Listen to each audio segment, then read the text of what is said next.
दोस्तों बात करें, ये है मेरे पास iQOO Neo 6 Neo सीरीज का आने वाला iQOO का पहला फोन है। लेकिन बात है कि इसको हम लगभग 7 दिन से यहाँ पे टेस्ट कर रहे हैं और फोन के बारे में सारे प्रोज एंड कॉन्स सब कुछ बात करने वाले इस वीडियो के अंदर। क्यों आपको इस फोन को लेना चाहिए, क्यों नहीं, वीडियो पूरा एंड तक देखते रहना, आपको सब समझ में आ जाएगा iQOO Neo 6 की असली कहानी। क्योंकि फोन काफी इंटरेस्टिंग है, चीज काफी इंटरेस्टिंग है और लोग भी काफी एक्साइटेड है क्योंकि प्राइस पॉइंट फोन का सही है। बाय द वे, वीडियो अगर पसंद आ रहा है, इंटरेस्टिंग लगे तो प्लीज लाइक कर सकते हैं, चैनल को आप लोग सब्सक्राइब भी कर सकते हैं अगर नहीं किया है तो। लेकिन यहाँ पे सबसे पहले बात करने वाले इसकी प्राइसिंग की। बेस मॉडल की प्राइस में था यहाँ पे 8128 की 29999। लेकिन बात यह कि Amazon पे कूपन हर किसी के लिए अवेलेबल है और एक क्लिक में इस फोन को आप 29,000 में ले सकते हैं। अब आपके पास अगर कार्ड है, अच्छे तरीके से ऑफर वगैरह लग रहा है तो 3,000 रुपए का डिस्काउंट मिलकर 26,000 का मिलेगा। लेकिन 29,000 के रुपीस के हिसाब से भी अगर हम देखें, फोन के अंदर कुछ चीजें काफी जबरदस्त देखने को मिलती है। मतलब देखा है तो डिस्प्ले मैं कहूंगा कि 30,000 के नीचे एक काफी अच्छा डिस्प्ले यहाँ पे दिया जा रहा है, जो कि 6.62 इंच का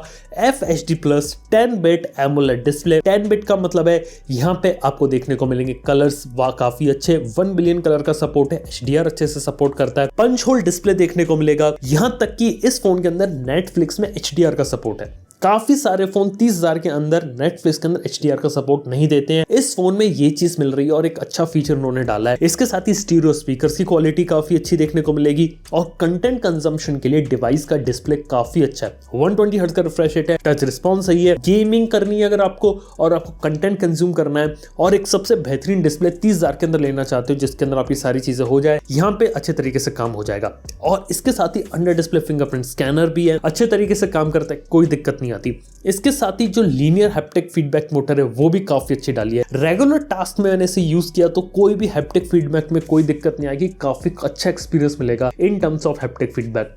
वो चीज इस फोन का देखा तो काफी अंडररेटेड फीचर है, लेकिन 4D वाइब्रेशंस और हैप्टिक फीडबैक पर काम किया। इसके साथ ही यहाँ पे IR ब्लास्टर भी देखने को मिल रहा है। ये चीज यहाँ पे iQOO वालों ने सही काम किया कि IR ब्लास्टर दे दिया। ओवरऑल बात की जाए तो ये कुछ चीजें फोन की काफी अच्छी हैं, लेकिन इसके बाद बारी आती है इसके प्रोसेसर की, क्योंकि हर कोई एक्साइटेड है इस प्रोसेसर के लिए। प्रोसेसर में स्नैपड्रैगन 870 है और 870 अगर आपको नहीं पता तो लास्ट ऐसा प्रोसेसर है जो कि Qualcomm की तरफ से सबसे स्टेबल था, क्योंकि 888 प्लस 8 Gen 1 तक आप सबको पता है, छुपाने की जरूरत नहीं, कहीं ना कहीं हीटिंग थी, कहीं ना कहीं गर्म हो रहे थे, कहीं ना कहीं उन्हें कूलिंग की जरूरत थी। 870 काफी स्टेबल था। हालांकि बात किया तो 865 आया था, 865 प्लस उसका एक ओवरक्लॉक था और जो 870 वो 865 प्लस से और थोड़ा आगे का प्रोसेसर था, लेकिन चीज काफी अच्छी थी। अब इसके अंदर इन्होंने कास्केड कूलिंग सिस्टम वगैरह दे रखा है, लेकिन डे टू डे टास्क में पीछे से इंटेंसली गर्म नहीं होगा, थ्रॉटलिंग वगैरह देखने को नहीं मिलेगी और सबसे स्टेबल प्रोसेसर देखने को मिलेगा जिसके अंदर आपको एक फ्लैगशिप जैसी परफॉर्मेंस, लेकिन कोई हीटिंग वगैरह नहीं। ये चीज जो स्वीट स्पॉट है ना प्रोसेसर का 870 का, वो इसका काफी अच्छा रखा है और प्राइस पॉइंट के हिसाब से प्रोसेसर एक सच में काफी अच्छा है। मतलब इन टर्म्स ऑफ 2022 29,000 के हिसाब से सिम्स वेल प्राइस्ड कह सकते हैं, क्योंकि प्रोसेसर के हिसाब से एग्रेसिव नहीं है लेकिन वेल प्राइस्ड चीज है। इसके साथ ही बात की जाए तो गेमिंग वगैरह में BGMI का ये पार्टनर वगैरह है, तो यहाँ पे जो BGMI के अंदर आपको 90 FPS का भी मोड आने वाला है, ऑलरेडी हाई FPS वगैरह में चला लेता है। मेरे ख्याल से गेमर्स वगैरह के लिए काफी सूटेबल चॉइस होता है अंडर 30 के में फोन। ये चीज इस फोन के साथ सबसे सही है। इसके साथ ही 812 256 GB के रैम और स्टोरेज मॉडल है, LPDDR4X रैम और UFS 3.1 स्टोरेज है। ऐसी कोई दिक्कत नहीं आने वाली, लेकिन हाँ आपको एक सही चीज यहाँ पे देखने को मिल रही है। लेकिन परफॉर्मेंस का एक और पार्ट होता है सॉफ्टवेयर, और यहाँ पे Android 12 FunTouchOS 12 है। अब FunTouchOS हम Vivo के अंदर देख चुके हैं, इसके अंदर कुछ ब्लोटवेयर्स वगैरह पे काम किया गया, कुछ रिड्यूस किया गया है और कुछ अलग से जो प्रीमियम एप्स होती है जैसे आपकी बायजूस फोन पे, इस टाइप की कुछ डाली गई एप्स, शायद ये देखने के लिए कि इन एप्स का लोग यूज करते लेकिन इजिली अनइंस्टॉलेबल है। इसके साथ ही जो ग्लास जैसे जो फीचर्स होते हैं वो भी यहाँ पे आपको देखने को मिलते हैं। इसके अंदर हॉट एप्स, हॉट गेम्स भी आते हैं। कुल मिला के यहाँ पे कहने का मतलब मेरा यहाँ पे ये है कि एग्जैक्टली एक टोटली क्लीन सॉफ्टवेयर नहीं है, लेकिन एक अच्छा सॉफ्टवेयर एक्सपीरियंस यहाँ पे आप एक्सपेक्ट कर सकते हैं। कुछ एप्स अगर आप डिसेबल कर दे, ब्लोटवेयर हटा दे और पूरा एक क्लीन अगर एक्सपीरियंस ले लेना, वो एक काफी अच्छी चीज है। देखो पीछे का सिंपल सा रीजन ये है कि फीचर रिच है, स्मूथली ये चलता है और आपको कहीं भी ऐसा नहीं लगेगा कि आपने कोई गलत चीज यहाँ पे ले ली। ये चीज है मतलब कि सॉफ्टवेयर का एक्सपीरियंस FunTouchOS में इंप्रूवमेंट आया और iQOO वालों को यहाँ पे हमने ट्रैक रिकॉर्ड देखा कि एग्जैक्टली यहाँ पे जो अपडेट्स होते हैं वो अच्छे से प्रोवाइड करते हैं। यहाँ पे 2 मेजर एंड्रॉइड के अपडेट का प्रॉमिस किया और 3 साल के सिक्योरिटी पैचेस का अपडेट का प्रॉमिस अगर थोड़ा और बड़ा कर देते हैं ना, वो चीज यहाँ पे अच्छी रहती है। ठीक है, देखते क्या रहता है फ्यूचर में, क्या अपडेट वाला प्रॉमिस डिलीवर कर पाते कि नहीं कर पाते, लेकिन सॉफ्टवेयर वाइज एक अच्छा एक्सपीरियंस मैं कह सकता हूँ यहाँ पे। इसके साथ ही बात आती है यहाँ पे कैमरास की, क्योंकि पीछे काफी इंटरेस्टिंग सेटअप है। 64 मेगापिक्सल का GW1P सेंसर है OIS के साथ, 1 मेगापिक्सल का अल्ट्रा वाइड और 2 मेगापिक्सल का एक यूजलेस पोर्ट्रेट सेंसर कहूंगा। लेकिन कुल मिला के बात है कि मेन कैमरा 16 मेगापिक्सल की इमेजेस लेता है, अच्छी इमेजेस आती है यहाँ पे, क्वालिटी इमेजेस वगैरह की सही है। प्राइस पॉइंट के हिसाब से एक सही इमेजेस की फीचर आपको देखने को मिलते हैं। 4K 60 FPS वीडियो रिकॉर्डिंग और 4K रिकॉर्डिंग वगैरह करनी है किसी को वो कर सकता है। हालांकि इंप्रूवमेंट हो सकता था इसके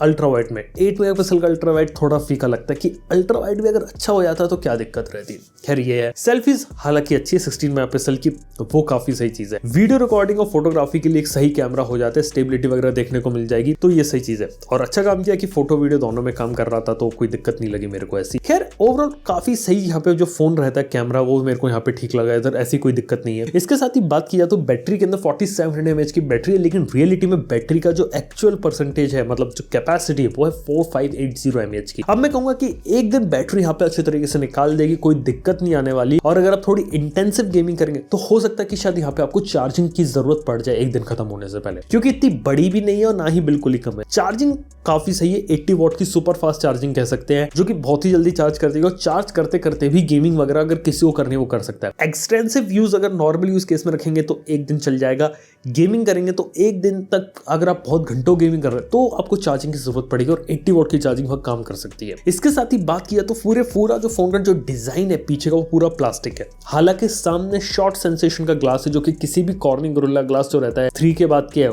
उतनी ही स्ट्रेंथ यहाँ पे प्रोवाइड करता है। और पीछे आपको जो सॉफ्ट टच प्लास्टिक होता है, वो है फ्रेम भी प्लास्टिक की है। हालांकि देखा तो वेट 190 ग्राम्स है, पर इतने बड़ा जो फोन रहता है यहाँ पे फील नहीं होता, वेट डिस्ट्रीब्यूशन सही है। और 8.54 mm की जो थिकनेस है वो है फोन की है। ओवरऑल बात करें तो फोन हाथ में पकड़ने में स्लिम वाइज, डिजाइन वाइज काफी सही है, ऐसी कोई दिक्कत नहीं है, और कनेक्टिविटी के हिसाब से भी सही है। लेकिन मेरे को पता है आप में से काफी सारे लोग इंटरेस्टेड होंगे इसके 5G बैंड्स को लेके, तो इसके अंदर आपको सिर्फ और सिर्फ 4 5G बैंड देखने को मिलते हैं। अगर 5 या 7 5G बैंड होते तो और बेटर चीज हो सकती है, लेकिन अभी 5G इंडिया में आए नहीं है। और इस फोन की किस टाइप की कंपैटिबिलिटी रहेगी ये अभी हमें बता पाना काफी ज्यादा मुश्किल है। अगर आने वाले समय जब 5G आएगा तो हम एक बता सकते हैं, लेकिन फिलहाल ये एक चीज है, अगर और ज्यादा 5G बैंड देते हैं तो वो मेरे को लगता है। लेकिन फिर भी अगर हम इसके साथ देखें इसके प्रोज एंड कॉन्स के बारे में, तो प्रोज इसके काफी सही है। जिसकी बात करें, डिस्प्ले जो रहता है वो काफी ज्यादा सही है, परफॉर्मेंस फोन की काफी सही है, मेन कैमरा काफी रिलायबल है 64 मेगापिक्सल का, अच्छी इमेजेस यहाँ पे आप ले सकते हैं। 80 वॉट की चार्जिंग इसकी काफी ज्यादा पसंद है, और इस फोन के अंदर हीटिंग और थर्मल थ्रॉटलिंग की समस्या नहीं है, तो वो इसके साथ एक प्लस पॉइंट है। कौन सा बोला चाहूंगा, अल्ट्रा वाइड एंगल कैमरा पे यहाँ पे काम करने की जरूरत थी। अल्ट्रा वाइड एंगल लेंस ने यहाँ पे काम नहीं किया, और थोड़ी बिल्ड अगर